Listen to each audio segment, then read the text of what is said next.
All right, guys, we're going to talk about money today. All right. This is really important because the thing is, I get really frustrated with people who don't understand money. And I think it's something that it's really important that you get this because it is going to affect so much of your life. And, it might not be your fault that you don't really understand money right now, but it is your fault if you continue to be ignorant of it and you don't learn these things. And you're going to pay the price of it because time is going to go by. And if you listen to the advice that most people give you about money and about investing, you're going to waste a lot of your life. All right. Now, the thing is this, it's, most people think that they have to work a 9-to-5 job and they have to, they're going to do this until they're 67 years old or whatever. And that's not the reality. That is not, that is reality for most people that will become the reality, but you don't have to live like that. There are so many other ways to live your life, and you can stop working at an earlier age or work part-time or work a business or do something that is actually interesting to you and that you enjoy in your life rather than constantly, I can imagine for 67 years doing the 9-to-5 grind every single weekday, living for the weekends and vacations, and that's the only time that you really get to enjoy and live your life. And yeah, you might like the job that you're doing, but being forced to do it and feeling like you have to do that and have to do that routine for until you're 67 years old, that's just absolute insanity. Yet that is the fate that most people accept. And so what I want to do is I want to talk about a comment that was put on one of my shorts on my other channel, where I talked about how the stock market will never make you rich. And I want to talk about how there's a misconception here because a misunderstanding of math. And there's some simple math I'm going to give you. I'm going to keep this video fairly short because I just want to give you a simple taste of this and some ideas of the math of this. And it's not going to be too complicated so that you can understand why this thinking is so destructive and so wrong and how you can actually do something other than this. All right. So the video that I'm talking about was called Why the Stock Market Will Never Make You Rich. And in that video, what I said that essentially that with compounding interest, if you're getting a 7 to 8% return in the stock market, you're just not going to get to the point that you want to get to be able to be financially free and retire while you're still young enough to enjoy it. Yes, by the time you're 60 or 70 years old, you're going to have a decent amount of money, but it's not even as great as what you think because it's too slow. Okay. And you're going to have inflation, right? And so this guy said here, he said, at current growth rate, I'll cross $1 million in 18 years or when I turn 49. And by the time I turn 67, it will be worth over $11 million and pay out over $400,000 a year in dividends tax-free. Okay. Now, initially, this almost sounds impressive, right? It doesn't sound impressive to me because, waiting 18 years to have $1 million when you're 49 years old that you can't even touch yet doesn't seem too impressive to me. It's not something that I'm like, okay, all I got to do is patiently work my job and put as much money as I can into my 401k for the next 18 years. And then I'll have $1 million. That doesn't sound very great to me. Okay.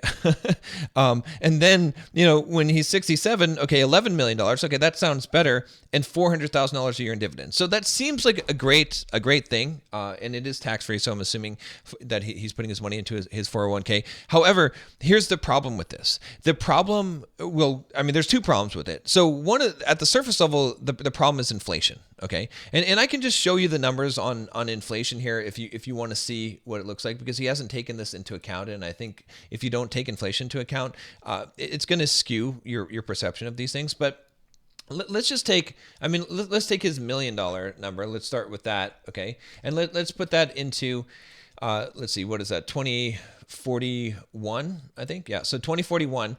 In 2041, when he's 49 years old, okay, 18 years from now, his $1 million will actually be only worth $641,000 in spending power, assuming a small inflation rate of 2.5%, which it could be a lot more than that. Okay. Now his $400,000 a year in tax-free dividends when he's 67 years old, that's in 2059. Okay.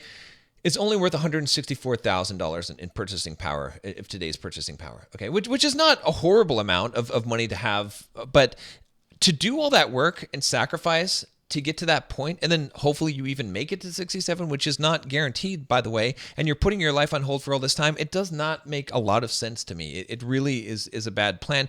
And that's the second part of this, which is that why would you do this?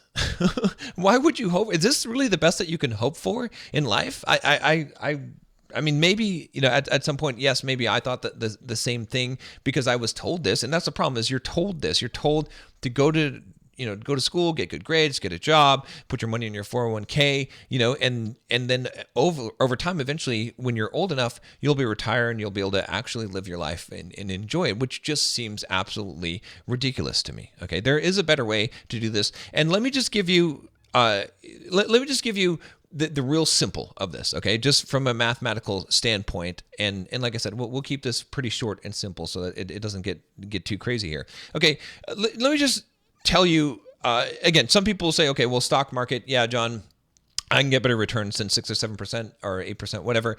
I get it, but I'm talking about investing, right? I'm not talking about day trading. I'm not talking about doing something actively trading. If you're actively trading, sure, maybe you could make money. But even then, I would challenge to say that I've done options trading for some time, and it's not the easiest thing to do. And it is not guaranteed. And a lot of people eventually lose everything, even though they're doing well for some period of time and they have a good record. So those things do happen, okay? But let's talk about a different method. Okay, let's talk about real estate. All right, and why I'm so big on this, because you guys hear me talk about this all the time.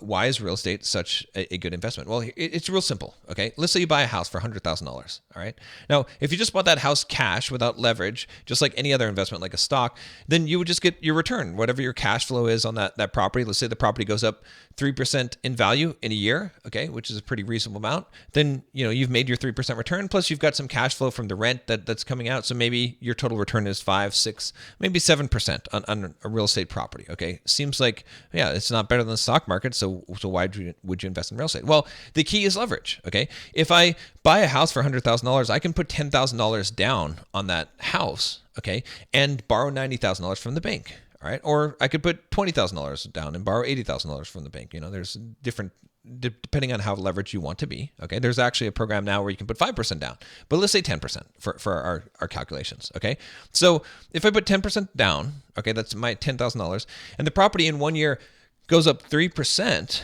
What's my return on my investment? Okay, well, if the property goes up 3%, it went from $100,000 to $103,000, so there's $3,000 of an increase. My investment was $10,000, so my $10,000 turned into $13,000, which is a 30% increase. So I got a 30% return on my money. Okay, can you see how getting a 30% return on your money every single year is going to get you to where you want to get to a lot faster? Now, it's not the only thing. I would recommend building a business so that you can get away from the 9-to-5 job, as soon as possible. And I would recommend that, you accelerate this process by building up your wealth. But even if you just did that, even if you just did real estate investment for the next, let's say, his 18-year period, you would end up in a much better place than he is at just $1 million and still not ready to retire. Like in 18 years, you could actually completely retire and have not only an income, a passive income, but a hedge against inflation, an inflation protected income, because that's the thing about real estate is that it allows you, it grows with inflation. So if inflation happens, the property values go up and the rents go up. Now you might say, well, John, you're given just an ideal scenario here, because what happens, you can't just buy a house and then and that's it. What about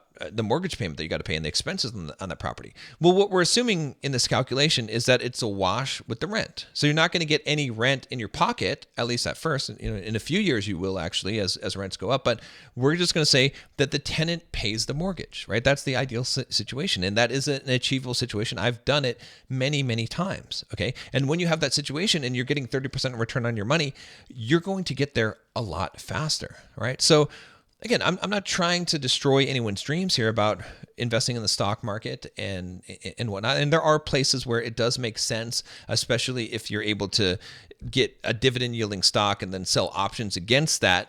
But that's a more complicated situation where you might be parking your money for a period of time. But ultimately, the best investment that you can make is going to be real estate, and it's for the reason of leverage. It just makes sense from a mathematical standpoint. So I don't know. I didn't want to make this video too long, but like I said, it's really important to understand these things. And there's a lot more to this, right? Again, if you look at building a business, and how much more valuable, how much that can accelerate this whole process, where you can take that time period down from maybe 18 to 15 years all the way down to maybe 5 to 10 years. That's huge, okay? And it's not as hard as what people think. You have to know how to do this, right? But it's not like that you need to do some kind of get rich quick scheme. You just have to apply the solid principles over time, and then you're going to get the results. So one thing I wanted to share with you guys real quick is that I do have a program that I teach people how to do this. It's called The Well That Never Runs Dry. If you're interested in that, and you're interested in what I'm saying about the real estate investment, and then how to build a business so you can have the extra money to be able to invest into real estate, I'm going to put a link down below where you can DM me on Instagram, and just you can just use the keyword freedom, and we can start a conversation. You know, again, on Instagram, am I answering the messages myself? No, I'm not. Let's be honest here. I don't have time for that. I'm doing a lot of other things, but I have people that work for me that are doing that, and we'll see if you're a good fit. And if you are, then we'll talk personally, and you can enroll in the program. But if you're not, then it's totally fine, right? So, but the point is that you have to really think outside of the box. Okay. You cannot just delegate your financial education to someone else. You cannot just trust what people say that you should just invest your money in the 401k or an S&P 500 and that you're going to be fine, unless you want to end up like this guy, right? Like, this guy is going to have a rude awakening when he finally reaches 67 years old, and hopefully, if everything went according to plan, he gets his $400,000 a year in dividends, but then he realizes that the purchasing power is almost a fourth of that. And so it's not that great. And that he's wasted most of his life, instead of actually living his life. It's so much better if you can figure out a way to get the financial stuff done in your life early, right? Get to the point where you can retire. Or even if you don't completely retire, I'm not even talking about completely retiring. I'm talking about actually doing the stuff that you want to do, or not having to work the job, right? Or being able to take a trip, take a vacation, do different things in your life, or even just do something because you enjoy doing it, not because you have to make money doing that in order to survive. I mean, these are options that are available to you, and most people will never experience this in their life because they just won't take the time or the investment to figure this out, right? And so, like I said, I figured this out what I thought was fairly late in life, but I was still able to become financially free and be, quote, retired by 33 years old. Yeah, I'm still working and doing stuff, but I'm working in my business, doing stuff, and I still have passive income coming in, so I don't need to rely on that income. But if I had gone down the road that everyone, that most people I know, and I see them on Facebook, all right, has gone down, then I would still be working the 9-to-5 job in a cubicle. And I would have missed out on a lot of experiences and a lot of life that I've been able to experience because I went a different path. So if you're interested, like I said, there's a link down below, and I will see you tomorrow.